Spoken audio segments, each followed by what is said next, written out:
While many of my friends went into the corporate world and we still have great relationships and we're still connected, I guess my path was slightly different. A lot of what we're trying to do is not tell people to remove things from their life, but add spirituality. We have to understand that we are not human beings having a spiritual experience, but we're spiritual beings just having a temporary human experience.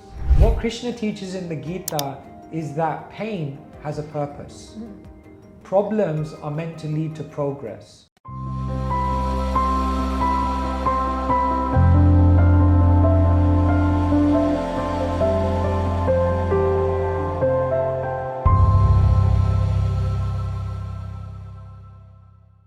To overcome Maya, or the alluring attractions of the material world, and not be controlled by one's intense likes and dislikes, or raga dvesha as they say in Vedanta, is the ultimate goal of life in Hinduism. We usually expect older people to reach this stage of detachment. So I'm always intrigued and amazed when a young person takes that decision to renounce worldly pleasures, such as our guest on this episode, whose initiation into monkhood began at the age of 21 after he obtained a degree from the prestigious University College London. Very pleased to have with us on Buzz by the Bay, monk, international speaker and thought leader, His Holiness S.B. Keshava Swami. Thank you so much. Very Hare happy Krishna. to be with you here today. Hare Krishna, thank you. Thank you. Welcome on Buzz by the Bay and welcome to Mumbai. Yes, wonderful to be here, and it's been a busy few days. We'll be doing lots of different events, Okay. but great to interface with this new generation of Indians who are also exploring their spirituality Yes. in more and more unique and relevant ways. Yeah, new generation of seekers. Right. Right. So you are London based. Yes, I grew up in London. My parents are from India. Okay. But I grew up in London, I went to school in London, I finished my university in London. But as you mentioned, when I was 21, I had a calling to become a monk, and funnily enough, I began my monastic journey here in Mumbai at the age of 21. You know, sometimes you just need to get away from your home place, get away from the environment that you are surrounded by, the voices, the opinions, and just come into a different space where you can hear your heart. And for me, coming to India at 21 was that place. Yeah, I've read about your journey and it's really intriguing. Like I said, I'm always amazed when such young people take that decision, because it is a very difficult decision to take. And you said, you know, there's always opinions and voices and you had to run away from it. But I believe just about a year or so ago, you took a lifelong commitment to monkhood. Is that so? Yes, yes. And you are one of the youngest sannyasis. Yes. Yes, at the age of 15 already I began having questions of life, you know, wondering about purpose and the future and the world and why there was so much suffering in the world. So I contacted the Bhagavad Gita, I started reading it when I was 15. And people often say that to me, like, why at such a young age were you asking such questions? And I often tell them, it's actually a natural thing to do. We tell people life should begin with the question why. Yeah. Start with why. And then you'll know the whats and the hows. Yeah. But often what happens in the world today is that we jump into the whats and the hows and the activities of life without actually calibrating why. Why am I doing this? Why do I define this as success? Why do I think these things will make me happy? Yeah. And so, yeah, at 15, I began asking the question why, and that kind of took me on that journey. So you had a lot of spiritual curiosity, like you say, jigyasa, and in Hindi, you had that thirst for knowledge. But I mean, don't you believe that it's a carry forward from a past life? When someone at such a young age has these spiritual inclinations, I mean, they say, right, that it is somewhere, it's your vasanas, some spiritual vasanas or samskaras, a carry forward from a past life. Would you agree with that? Yes, 100%. The Bhagavad Gita explains that this life is simply a chapter.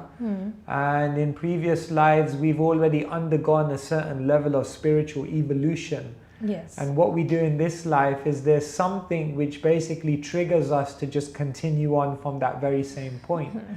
And so, yeah, probably in my who knows, maybe in my last life I was a monk and I'm just carrying on, I don't know. But definitely there was some element of spiritual curiosity.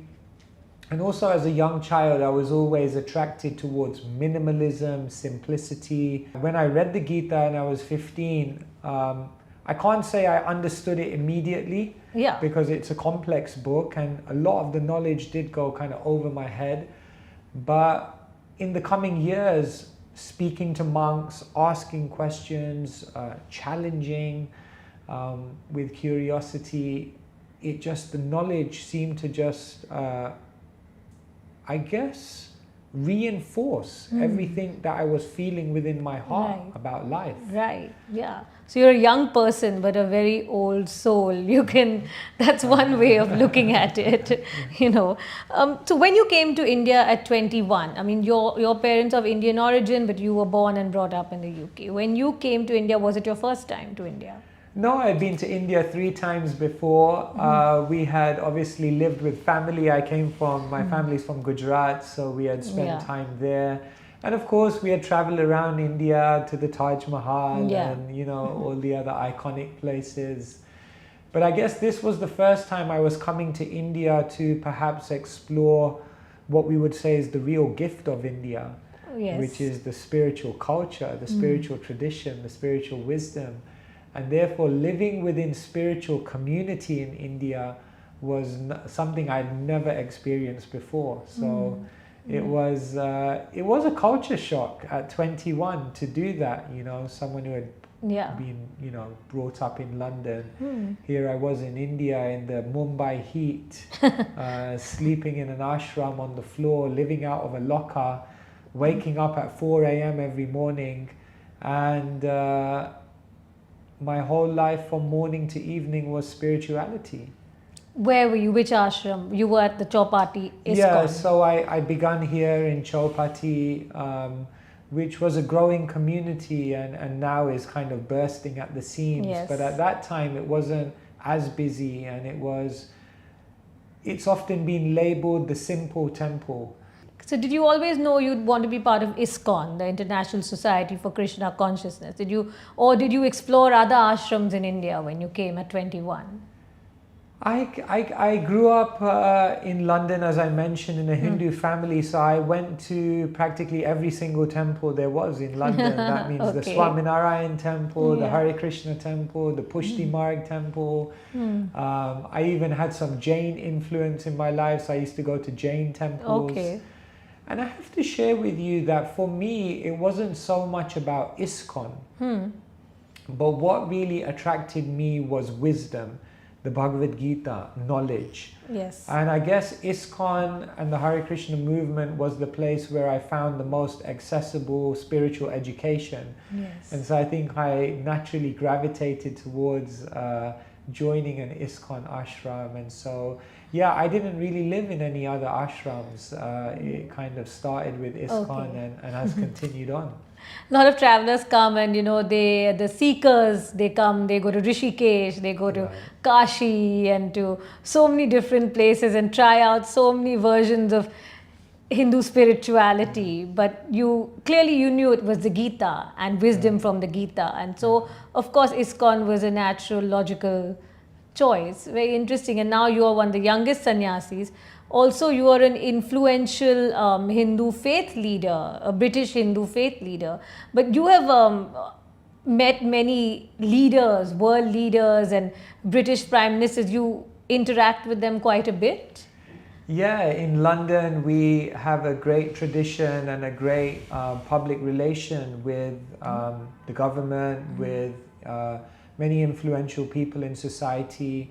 And so we're regularly interfacing with them, and we're trying to share with them how the wisdom of the Gita, which sometimes people typically think will help you in the afterlife, we try to share with them that the kind of needs, the issues, the concerns that people are going through in life today can actually be addressed in a very powerful and transformational way through the knowledge of the Gita. Yeah. So we often have government leaders who come and we give them advice and we try to give them, I guess, spiritual consultation. Okay, that's great. You're influencing world leaders and, doing a lot of good work. You also have the school of bhakti, right? Which started off at the Bhakti Vedanta Manor. Is that it in London? Yes. What is the school of bhakti? Yeah, oftentimes we find many temples in the world, but there's a lack of systematic spiritual education. What you'll often find is that people come to temples, they have a very nice experience, but then they go away without necessarily grasping the spiritual significance or the knowledge or the wisdom that's available in the tradition. And so what we began at Bhaktivedanta Manor was a school where people could learn the Bhagavad Gita in 10 weeks, where we could learn how to address issues, for example, like mental health, through the knowledge of the Vedas. We teach Ayurveda, we teach Vastu, we teach astrology, we teach all types of Vedic sciences which can help people in their lives. Yeah. Okay, and Bhakti Vedanta Manor, of course, is the manor that was donated by the former Beatle George Harrison, right, to the Hare Krishna movement. Yeah, George Harrison, of course, he had come to Rishikesh and he had spent time meditating. It's interesting, it said once the Beatles were driving from Rishikesh down, and in the car they chanted Hare Krishna for 15 hours non-stop amongst themselves. So a little more, on your journey, and then I want to talk a bit about some of your books and the teachings that you impart, the tools that you talk about from the Bhagavad Gita, the tools to cope with life, and you just mentioned mental health. I want to get to that. But first, a couple of more things about your journey. At the age you left at 21, that is the age when young men are so into sort of fast cars and making money and all that sort of things, the trappings of the enticing sort of temptations of the material world. You never felt any of that. Did you, Yeah. I wouldn't say I was attracted by that.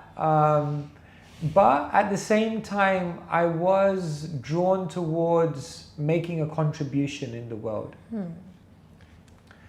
I guess more than making a living through material things, I was looking at how I could make a contribution, how I could make a change in the world.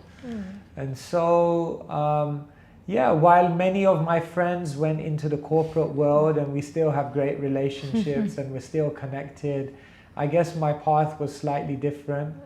And the interesting thing I share with them now, because they often come back to me and they say, I think you made the right decision.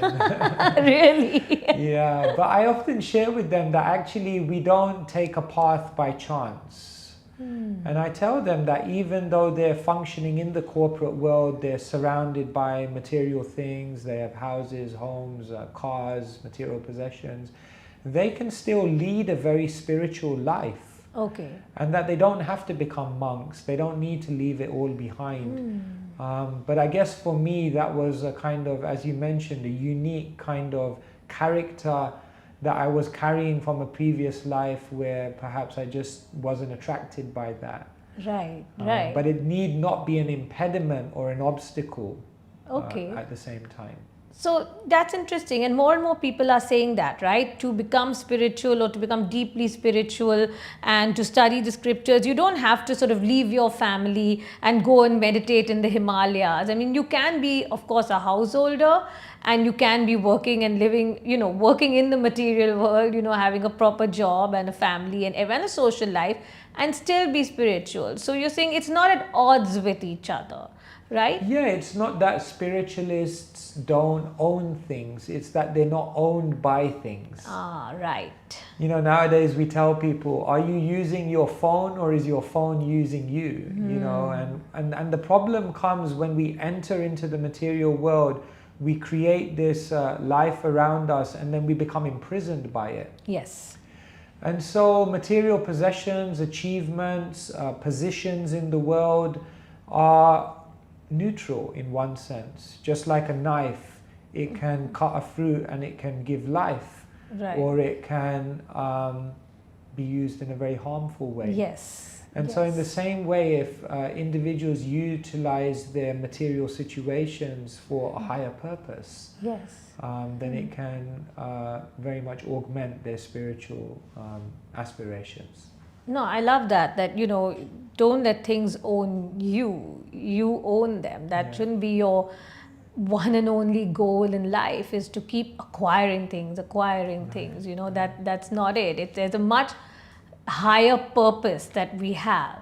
Yeah. So once you realize that higher purpose, you can continue living in the material world, but you have something beyond it and greater than it to live for. Yeah, I think that's for sure. And I think, most people, if you stop them on the street and ask them, do material things make you happy?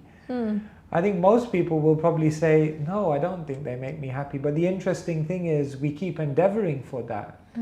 And that's why I feel that a lot of what we're trying to do is not tell people to remove things from their life, but add spirituality. Right. And therefore, when you have your material things and you then connect them in a spiritual purpose, then they become so much more meaningful. Right. So yeah, that's the art of karma yoga, as Yes. Krishna explains in the Bhagavad Gita. Absolutely. My favorite chapter 3, Karma Yoga, and I want to come to that properly.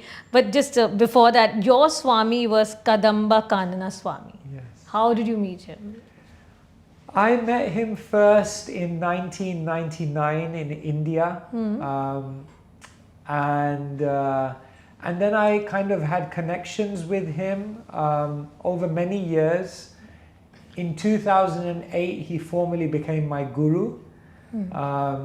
He's from Holland. He was from Holland originally, and he kind of grew up there. But in the 70s, he had come overland to India searching for spiritual wisdom. And therefore, he ended up becoming one of our leaders in Vrindavan, the home of Krishna. In 2023, he passed away from this world. So it was a relationship of 15 to 20 years that really contributed to my life in incredible ways. Wow, and that connection is still there, right? I Yes, mean, yes. I'm sure. You're a prolific writer. You've written about 10 books. I think I was going through one of your books, Gita 3. Very interesting concept. I like that you say that the Gita's insights are logical and scientific and not just appealing to a particular faith, belief or culture. You lecture all over the world. You take workshops and corporates and motivational talks and stuff like that. Do you find that the Gita resonates really with everyone, people across religions, across cultures? Do you find more and more people being receptive to it? I think the first thing we're trying to do in the world is remove misconceptions. Okay. There are some barriers that people have when it comes to religion or when it comes to religious books. Sometimes what they do in the world today is they create an aggressive demarcation between science and spirituality, and they kind of create them as though they're opposed. So a lot of what we do is we try to show how science and spirituality can be perfectly synergized and synthesized. Right. I sometimes tell people they just have different domains. I sometimes, the way I explain it is I say science teaches us about matter, but spirituality teaches us what matters. Right. Science answers the questions, but spirituality questions the questions. Science improves things, but spirituality improves people. So when we begin to kind of look at it like this, we see that science and spirituality are not opposed, but rather they can work hand in hand to actually help us to strive and excel on every level. And so after kind of allaying people's concerns and bringing the Bhagavad Gita forward, not as a religion, but rather as a spiritual science, then what we find is there's actually huge openness and a huge hunger for the insights that the Gita can offer. Okay, and what do you think, I mean, about the Gita? Which particular teachings really resonate the most? What have you seen in your experience? I think there are a few things. One of the biggest things in the world today is purpose. Everyone's kind of thinking, what's my purpose? What am I meant to achieve in my life? And it's very interesting, the very first verse of the Bhagavad Gita contains the word dharma. And the very final verse of the Gita also contains the word dharma. And dharma has many kind of translations, but we can say one of them is purpose. Right. It's what you're meant to do in your life. Yeah. So I think purpose is a huge thing. I think another one is love and relationships. The Gita really teaches us how to connect with other people in the deepest way, beyond the physical, beyond the emotional. How do we connect to people spiritually? The Gita contains knowledge about mental well-being.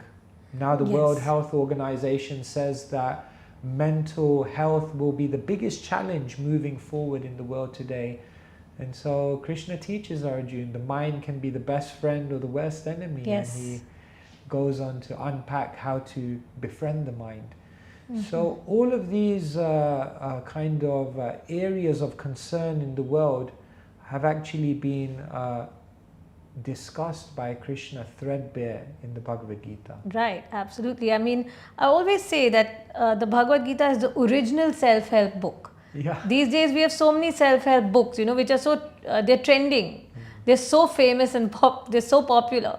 But if you look at it, the Gita is the original self-help book. And I do believe that it can transcend religions, transcend borders, you know.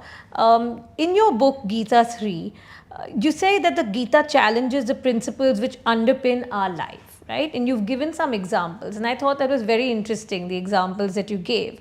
You said that we have a default worldview, and then there's the view of the Gita. And they're different from each other. And like the examples that I've written a few of these examples down because I found them very interesting. You're saying the default worldview is leave the problems. Gita says learn from the problems. Again, default worldview is be the best. Gita says try your best. And default worldview is we can't see God anywhere. And the Bhagavad Gita says can see God everywhere. Again, the other one I liked was default worldview, pursue your dreams, and the Gita says discover the reality. I really liked these. Sorry, I've mentioned too many of them, I know. But if you could just comment on this whole, idea of like a default worldview and how, the Gita challenges it. Yeah. Einstein once said you can't solve the problems of the world with the same type of thinking that created them in the first place. And so what the Gita does is it gives us another lens through which to approach life, another way of thinking. If you take the first example that you offered, oftentimes when a problem comes in our life, the first thing we try to do is to mitigate that problem, to run away from it, to dull it, to somehow cancel it from our life. Now, we're not saying spiritualists don't try to do that. They also, if they have a headache, they may take a painkiller for sure. However, what Krishna teaches in the Gita is that pain has a purpose. Problems are meant to lead to progress. And every single challenge that we encounter in the world is meant to actually evolve our consciousness and awaken us to realities which can actually lead us beyond those problematic situations. And this is the whole concept of karma, that nothing happens by chance. And therefore, even the challenges that we go through are meant to be an educational experience. But what happens in the world today is that we're just so focused around solving the problems without learning from the problems. And if we don't learn from the problems, what we'll find is that those problems eventually perpetuate. Right, right.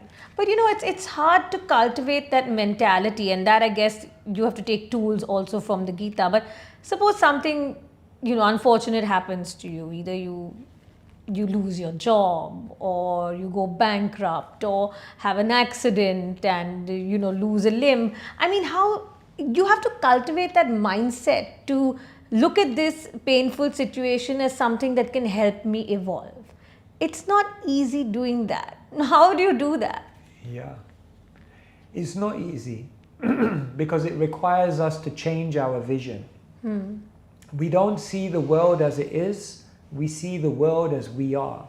And therefore, what the Bhagavad Gita says is 3 things help us to kind of transform our vision.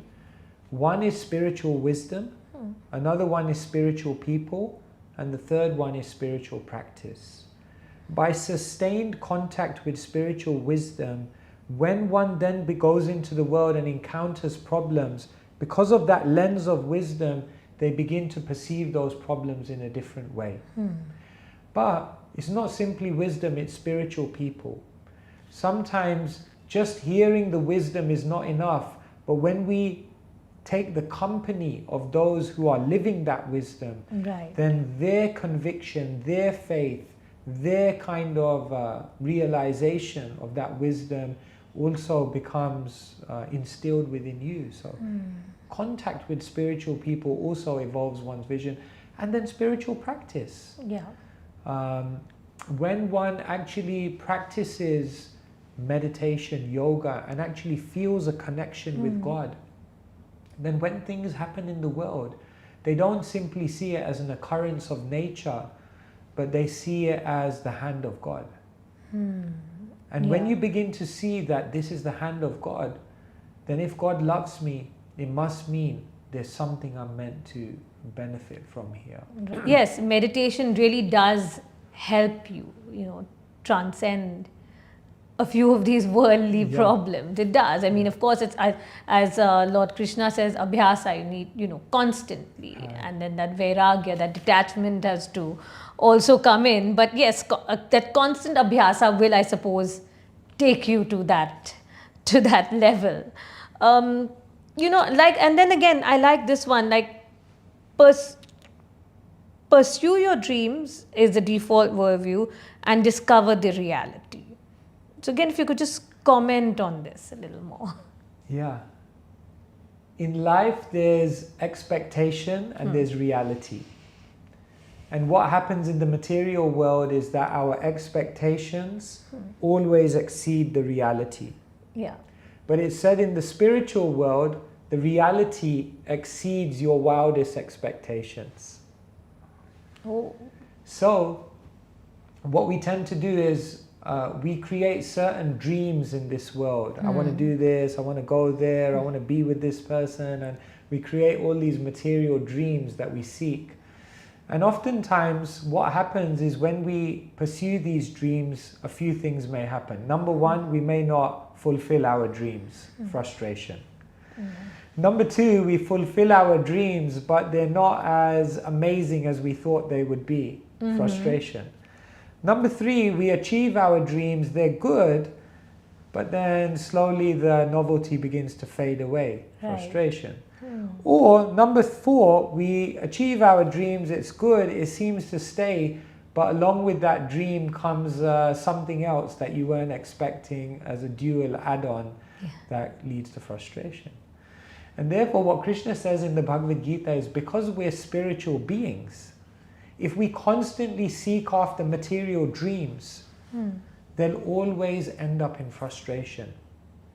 But as spiritual beings, if we instead pursue the reality, the spiritual reality, then that can fulfill us in a way that nothing material can ever touch our heart. That's wonderful. I really love that. I love that explanation, that seek out a spiritual reality and that will exceed all your expectations, right? Pursuing dreams will at some point lead to frustration, but a spiritual reality of knowing your own true nature, I suppose, right, will never disappoint you. Right. That's really fantastic. I That's great advice. Thank you for that. Coming to Karma Yoga, of course, chapter 247, Bhagavan explains that karmani vadikaraste, that what really is karma yoga. It is, working with detachment, complete surrender to the Lord, not being attached to the results. I know you have spoken a lot. You often speak to corporates about this. How would you inculcate this in corporate life or in the material world? Yeah, this concept of detached action, that we are only in control of making an endeavor. Once we've invested an endeavor in something, then the results are not in our control, because there are other factors in the world conspiring to create that outcome. What that mindset does is two things. If I know that I'm not in control of the outcome or the result, it means two things. When I'm successful, then I'll never become proud. Because I realized I did the endeavor, and then divinity then intervened and gave the outcome. So therefore I never become proud in my success, but rather I remain humble in my success. Yeah. The second thing that happens is if you seemingly fail, then if you have this concept that God is in charge, then one doesn't become depressed, because one realizes I tried my best and it didn't work out because God didn't want it to work out. Therefore, there's no need to be disappointed, dejected, or depressed. Yeah. Whereas someone who feels they're the controller, then what happens is if they seemingly fail, then they lose their esteem, their confidence, their drive, their enthusiasm. When Western philosophers were kind of interfacing with the knowledge of the Gita and the knowledge of the Vedas, more than bhakti or love, the main thing that they drew as the most inspiring teaching was karma yoga. Yes. Because they understood that if people grasp this, that all I need to do is try my best, then actually it will lead to more productivity, more success, more advancement. When you do succeed, one has a tendency to then become very proud. But so to be a karma yogi is the best way to live. I personally believe that. Again, it's not easy. I mean, we live in a very result-oriented world. So how do you again acquire this attitude of a karma yogi? And that's why I think the first thing any spiritual person has to do is redefine success. Einstein once said, not everything that counts, not everything that can be counted counts. And sometimes those things that can't be counted count for more. And therefore what we often do in the world is we measure ourselves by numbers, your percentage in an exam, the profit in your bank account, the position in a ranking, the power in a hierarchy. And we tend to measure ourselves by numbers. And therefore, the spiritual definition of success is that if you invest your intention, your attention, and your action in an endeavor, regardless of the outcome, you're successful. Okay. No, that the makes sense. The success is not in the result. The success is if you can go to bed at night and say, I tried my best. Right. You can create a life that looks good on the outside, but it may not feel that good on the inside. And so if we live our life simply being defined by quantifiable factors, even though the world may applaud us and appreciate us, somewhere down the line, we're going to sit in a room and think, but I'm not happy. I was reading Swami Vivekananda's book on karma yoga, and he said something very interesting, and I'd like your opinion on that. He says, every fool may become a hero at one time or another. Watch a man do his most common actions. Those are indeed the things which will tell you the real character of a great man. Great occasions rouse even the lowest of human beings to some kind of greatness. But he alone is the really great man whose character is great always, the same whatever he be. And I think that really stuck with me, and that's... Yes, Shakespeare, he said, if wealth is lost, something is lost. If health is lost, more is lost. But if character is lost, everything is lost. Yeah. And we often do this exercise in the monastery where we ask people to fast forward to their funeral day. Oh gosh, okay. Yeah, this is, it's an intense meditation. Okay. And in the meditation, they visualize their own funeral. And what they do in that meditation is they begin to visualize who comes to give the eulogy of their life. And in the meditation, we have people write out, how would you like to be remembered once you've left this world? Okay. And it's interesting because when people look at what they want to be remembered by, it's not so much about achievements, but they want to be remembered by their character. Okay. And so what we say is most people in the world have a to-do list. Yes. But how many people in the world have a to-be list? What qualities, what character, what do I want to be remembered by when I leave this world? And so yes, character is everything, because that's what will touch people's hearts. Yeah, and that's what being a karma yogi is, right? Do everything to the best of your ability, not just shine on some occasion or the other. Last section I want to come to, Swamiji, is this from the Gita, certain tools. Again, in your Gita 3 book, you talk about the how-to section, Gita's tools and techniques. So, what is a tool to overcome disappointment, deep disappointment? Where you are doesn't define who you are.